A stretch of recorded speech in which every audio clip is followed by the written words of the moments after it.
Olá, meus queridos, bom dia. Vamos hoje dar continuidade à nossa aula com a disciplina de História, onde vamos trabalhar o capítulo 6, o espaço rural brasileiro no passado, uma viagem pela história do espaço rural. Diferentes lugares. Então, começamos com o nosso texto em diferentes lugares.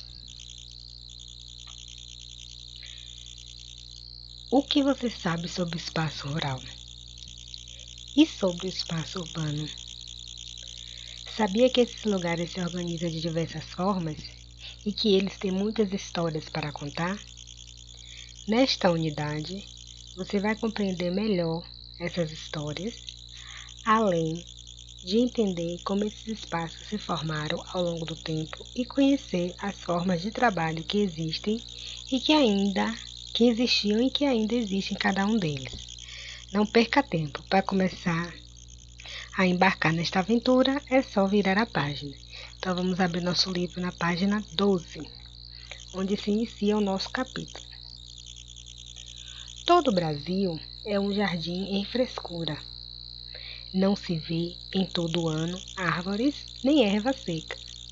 Os arvoredos, de admirável altura, se vão às nuvens.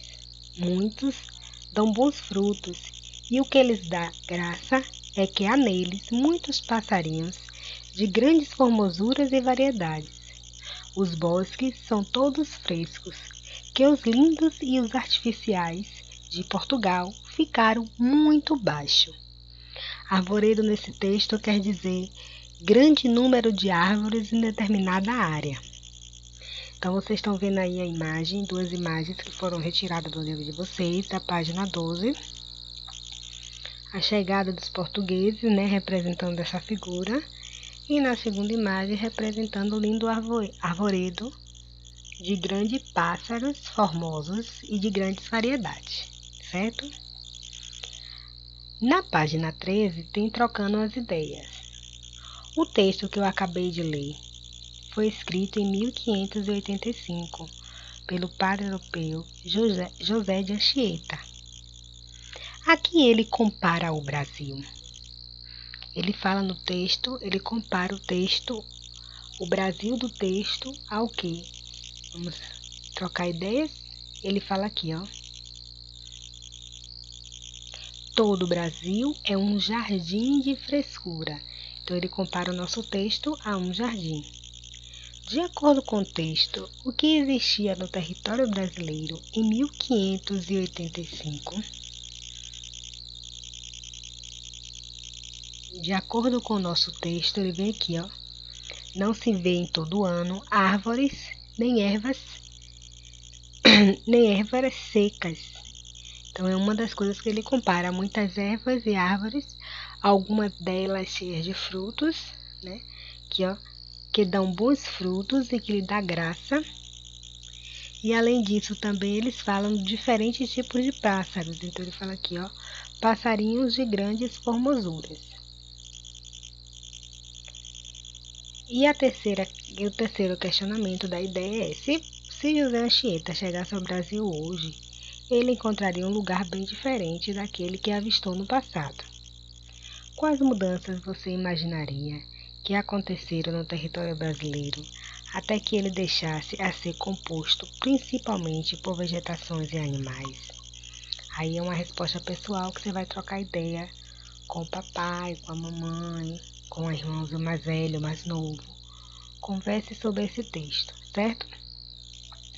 Dando continuidade agora, já que na página 14, temos o nosso título, Uma Viagem pela História no Espaço Rural.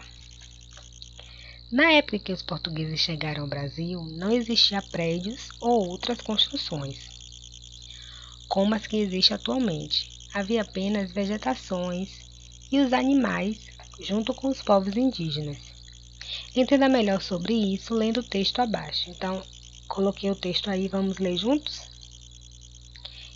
Imagine-se na pele de um europeu que acaba de pisar na costa brasileira, nos anos de 1500. À sua frente está uma floresta diferente de tudo que você já viu. árvore de todos os tamanhos, misturadas com orquídeas, cipós, samambaias, arbustos e ervas. No chão, sempre molhado, raízes e mudas disputam o espaço. Sem falar nos inúmeros insetos, no barulho dos pássaros e dos sapos, nos cheiros fortes, nos animais que aparecem a cada passo, dentro da selva, assustadoramente escura, pois apenas uns poucos raios de luz conseguem furar a cobertura cerrada de folhas, galhos e flores.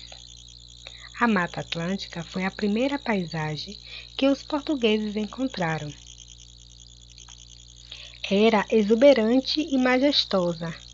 Nada nela lembrava as florestas europeias, nas quais as plantas são pouco variadas e se distribuem de modo bem comportado.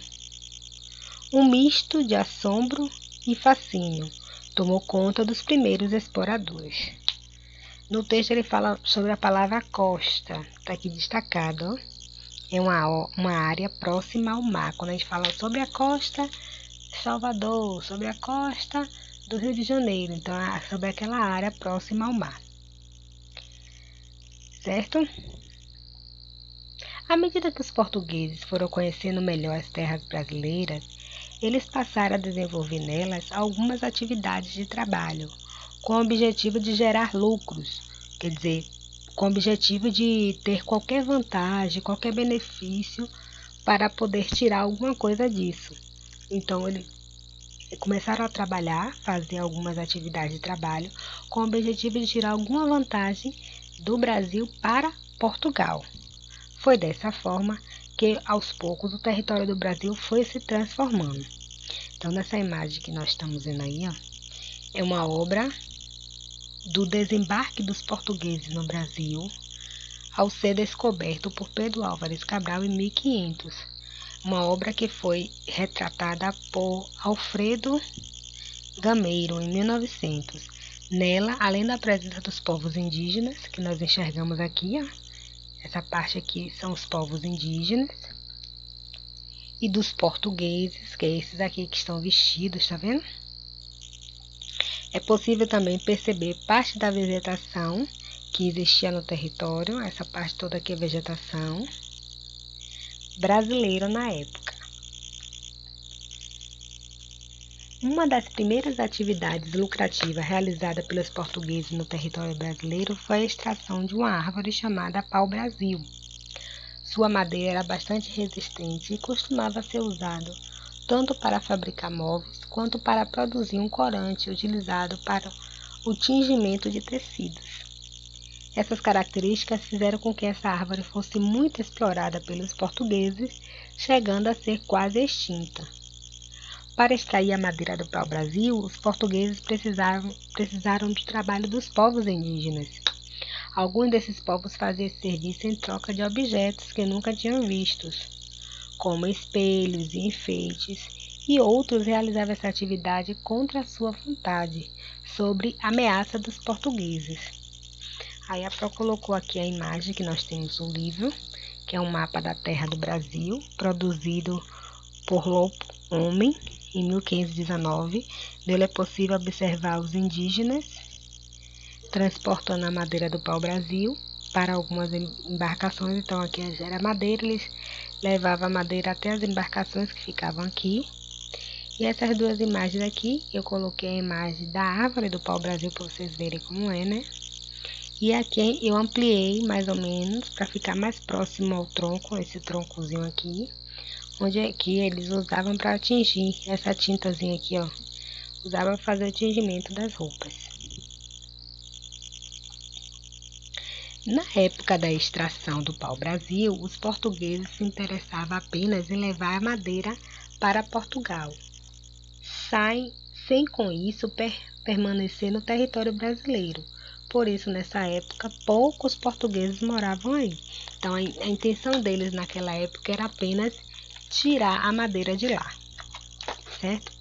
Dando continuidade ao nosso assunto, agora na página 16, falamos um pouco sobre a produção de açúcar e o início da vida no espaço rural. Por volta de 1530, os portugueses perceberam que era necessário ocupar o território brasileiro para evitar que outros povos invadissem. Então, eles perceberam que era importante eles ocupar todo o espaço para não vir outros povos e tentar ocupar no lugar dele. E foi assim que muitos deles deixaram Portugal e vieram morar no Brasil, porque antes eles vinham só apenas para extrair coisas nativas daqui, principalmente o pau-brasil. Depois eles perceberam que eles teriam que habitar no território para ocupar esse espaço, passando a explorar por meio de atividades e gerando ainda mais lucros. Entre as atividades realizadas com a vinda dos portugueses estava o cultivo da plantação da cana-do-açúcar, que teve muito destaque. Para que esse cultivo fosse possível, foram construídas propriedades rurais, como os engenhos, e assim teve início a vida no espaço rural brasileiro.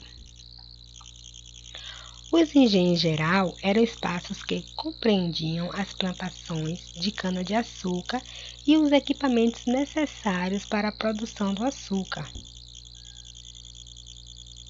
As habitações, no caso a casa grande, a casa onde moravam as pessoas de posse, os donos, os portugueses, e a senzala, onde moravam os escravos. Os locais específicos para a criação de animais foram construídos também, e foram construídos também um reservatório de água. Então, os equipamentos foram necessários para a produção do açúcar, mas além desses equipamentos, eles criaram também as habitações, a casa grande e a senzala, locais para a criação de animais e o reservatório de água. Alguns engenhos, no entanto, possuíam apenas o espaço e o equipamento necessário para a produção do açúcar. Muitas pessoas trabalhavam no cultivo da cana-de-açúcar no meio rural. Entre elas havia uma grande quantidade de escravizados que vieram da África, forçados a realizar os trabalhos braçais, quer dizer, os trabalhos pesados, sem receber nenhum pagamento por isso. Eles preparavam terreno, plantavam, colhiam e transportavam os produtos cultivados. Além disso, também executavam os trabalhos nas moinhas, quer dizer, trabalhavam nas máquinas de moer e triturar o açúcar. Também trabalhava nesse engenho, além dos escravos, também trabalhavam os feitores, que é aqueles que fiscalizavam e controlavam os trabalhos dos escravos, os mestres de açúcar, aquele responsável pela produção e a qualidade do que era produzido, o senhor de engenho, que era o dono do engenho e responsável por administrar toda a propriedade e também responsável por comercializar o que era produzido, no caso era responsável em vender ou trocar por algum outro produto, e pessoas livres, aquelas pessoas que eram especializadas em algum trabalho artesanal, trabalho manual. Aí a Pro tirou do livro de vocês, na página 17, a imagem do engenho de Itamaracá, em 1647. Então, era mais ou menos assim. Aqui no fundo, a casa grande. Aqui ficava um engenho, onde trabalhava todos os escravos. Aqui no meio, ó, no livro de vocês visualiza melhor, é a moenda. É a máquina de moer a cana. Vamos lá? Para realizar algumas atividades no cultivo do cana-de-açúcar, a força de animais, como os bois, também se tornou necessária. Assim, no período em que a produção de açúcar cresceu, esses animais foram trazidos para o Brasil, passando a ser usados na alimentação e no deslocamento de carro de boi e moendas. Então, eles usavam aqui, ó, a moenda mais próxima, tá vendo? Ajudar a moer. Ele botava o boi aqui preso nessa corda. O boi rodava aqui, tá vendo ele vindo aqui? Ele rodava. Esse espaçozinho todo aqui, ó, é a marca onde o boi passa. Ele rodava e essa maquinazinha aqui, ó, girava, moendo a cana-de-açúcar. Além disso, o couro do boi também era fabricado como roupas e utensílio doméstico. Inicialmente, os rebanhos pertenciam aos senhores de engenho. quer dizer, logo no início. E com o tempo, o boi passou a ser levado para longe, pois o uso de terra do engenho para a criação desses animais trazia muito prejuízo, fazendo muitas vezes com que o solo não pudesse ser usado novamente para o cultivo, porque eles ficavam, o espaço onde eles ficavam, os bois ficavam, aquele solo já não servia mais para a plantação. Longe dos engenhos, quem cuidava do rebanho bovino eram os homens livres, aqueles que não eram escravos, conhecidos como vaqueiros. Eles eram responsáveis por cuidar dos animais e protegê-los dos predadores, né? Dos predadores e dos caçadores. A Pro colocou a imagem aí da Casa Grande do Engenho Noruega, no antigo engenho dos bois em Pernambuco. Vamos para a página 18, onde temos um textozinho onde vamos ler e descobrir. Casa Grande e Senzala. Como você viu, alguns engenhos possuíam espaços dedicados à realização de variadas atividades. Nesse espaço, quem exercia maior domínio eram os donos dos engenhos, que geralmente tinham muitas posses e influenciavam a vida de todos em suas propriedades. Esposa, filhos, parentes e trabalhadores. O poder dos proprietários se estendia também pela região onde se situavam os engenhos, uma vez que muitas pessoas deviam obrigações e favores a eles.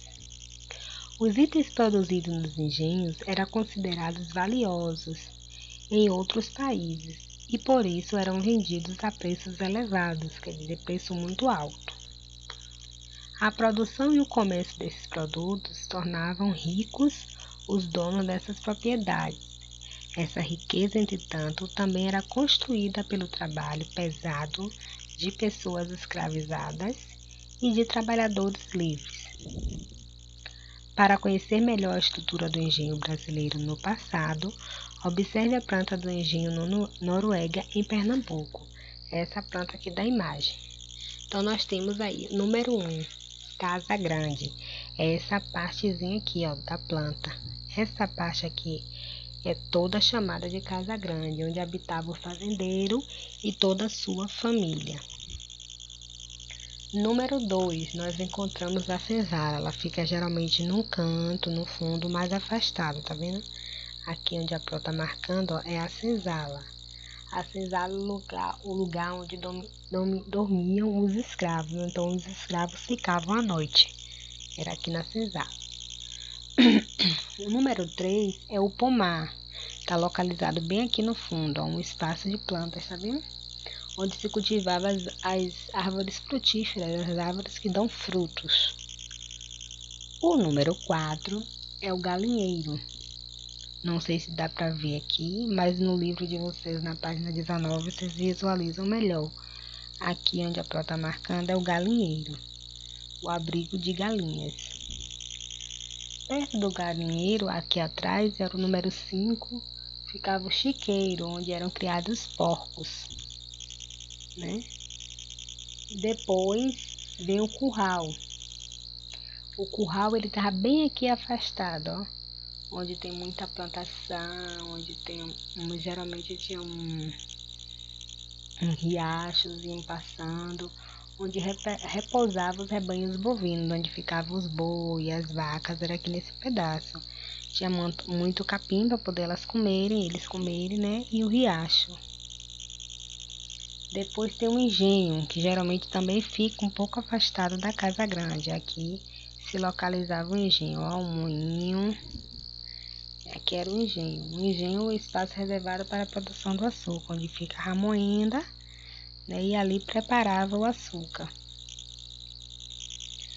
E o número 8, que geralmente era próximo à Casa Grande, a Casa Grande estava aqui, aqui foi localizado o número 8, que era a capela. Local onde acontecia celebrações religiosas, como missa, batizado e casamento dos donos da Casa Grande, né? Os donos do engenho, a dona do espaço, certo? Então, a gente vai recapitular. Nós estamos falando do iniciozinho do espaço rural, a gente falou um pouquinho sobre a viagem da história do Brasil, a chegada dos portugueses, o que foi que eles vieram logo, qual o interesse deles, foi no pau-brasil, tá? Então, no início eles vieram apenas para exportar o pau-brasil, tirar daqui, levar para Portugal.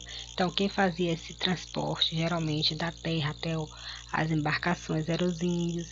Depois eles perceberam que eles podiam extrair muito mais coisa do que o pau-brasil. Então, eles começaram a tomar conta do espaço do território brasileiro, né, os portugueses. E eles começaram a invadir, a criar espaço, né, a fazer comercialização dos produtos. E aí descobriu-se a cana-do-açúcar, e aí vieram todos eles, junto com os escravos trazidos da África, os escravizados, onde eles botavam no início para trabalhar na fazenda em troca apenas de comida e moradia, sem ganhar nada. Era um trabalho forçado e pesado, né?